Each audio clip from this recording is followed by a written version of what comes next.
Hello மக்களே, நம்ம கருணாநிதியோட டைரக்ஷன்ல நம்ம ரேசிங் ஸ்டார் டிடிஎஃப் வாசனோட ஃபர்ஸ்ட் படமான ஐபிஎல் இந்தியன் பீனல் லாவோட ஒரு ட்ரைலர் ரிவ்யூ தான் இன்னைக்கு பார்க்க போறோம்.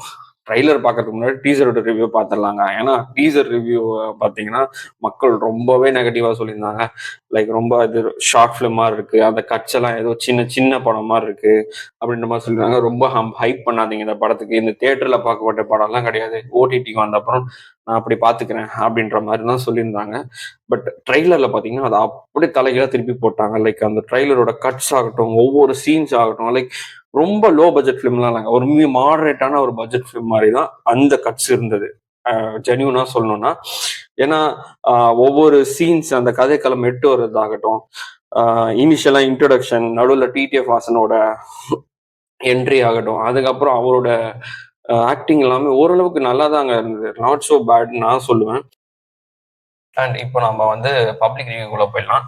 இந்த ட்ரைலரை பொறுத்தவரையும் டீசர் வந்து டோட்டலா நெகட்டிவ் ரிவ்யூஸ் தான் அதிகமாக இருந்தது. பட் ட்ரைலரை பார்த்தோன்னே ஓகேப்பா, ஓரளவுக்கு மிக்ஸ்டு ரிவ்யூஸாக தான் பப்ளிக் ரிவ்யூஸ் கொடுத்துருந்தாங்க.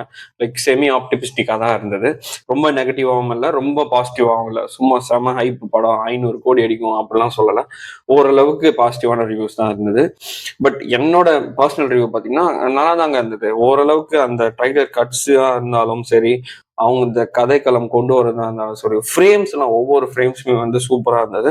அண்ட் இதுல இன்னொரு என்ன விஷயம்னா, ஆக்ட்ரஸ் அபிராமி ரீசெண்டாக வந்து ட்ரைலர் லான்ச் நடந்தது இல்லையா, அதுல அவங்க வந்து டிடிஎஃப் வாசனை பத்தி ஒரு கதை மென்ஷன் பண்ணியிருப்பாங்க. லைக் எப்படின்னா, ஒரு டிடிஎஃப் வாசன் வந்து நாங்க நடிக்கும் போது பார்க்கும் போது அந்த சீன்ஸ்ல வந்து ஆகட்டும், ஃப்ரேம்ல ஆகட்டும், அவர் நடிச்ச அந்த ஷூட்டிங் ஸ்பாட் ஆகட்டும், அவர் புது கமர் நியூ கமர் மாதிரி எல்லாம் கிடையாது.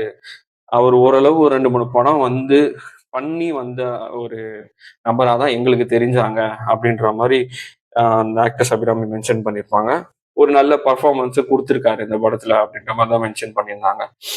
அண்ட் நீங்க ட்ரைலர்ல பார்த்தீங்கன்னாலும் தெரியும், ஓரளவுக்கு நல்லா தாங்க பண்ணியிருக்காரு. அவரோட அந்த லெவலுக்கு நான் பண்ணலன்னு சொன்ன கிடையாது. ஓரளவுக்கு மாடரேட்டா அவருக்கு என்னெல்லாம் பண்ணி கொண்டு வர முடியுமோ, அவரால் என்னென்ன முடியுமோ, ட்ரை பண்ண முடியுமோ ட்ரை பண்ணியிருக்காரு. அது நல்லாவே வந்திருக்கு. இப்போன்னு ஒரு பாட்டு வேற வந்தது பாத்தீங்களா? நான் இப்பதான் ரீசெண்டா பார்த்தேன். டான்ஸை பொறுத்தவரையும் நாட் சோ பேட், ஓரளவுக்கு பண்ணியிருக்காரு. அவளுக்கு வரல அப்படின்ற மாதிரி டீசர் லான்ச்ல ட்ரைல் லான்ச்ல சொல்லியிருந்தாரு. பட் இருந்தாலும் அவர் வந்து அந்த டான்ஸ் ஸ்டெப்ஸ் எல்லாம் கொண்டு வந்திருக்காங்க. அவருக்கு ஆட தெரியலனாலும் ஒருத்தர் ஆட வச்சிருக்காங்க. அதுதான் நான் வந்து சொல்லுவேன். பட் அவரும் நல்லாவே பர்ஃபார்ம் பண்ணியிருக்காரு. பட் மேபி இன்னும் 2-3 படங்கள் போனான்னா ஒரு சீன் எப்படி அப்ரோச் பண்ணோம், அவருக்கு இன்னும் ஒரு நல்ல ஒரு ஐடியா கிடைக்கும்னு என்னோட ஒப்பீனியன்.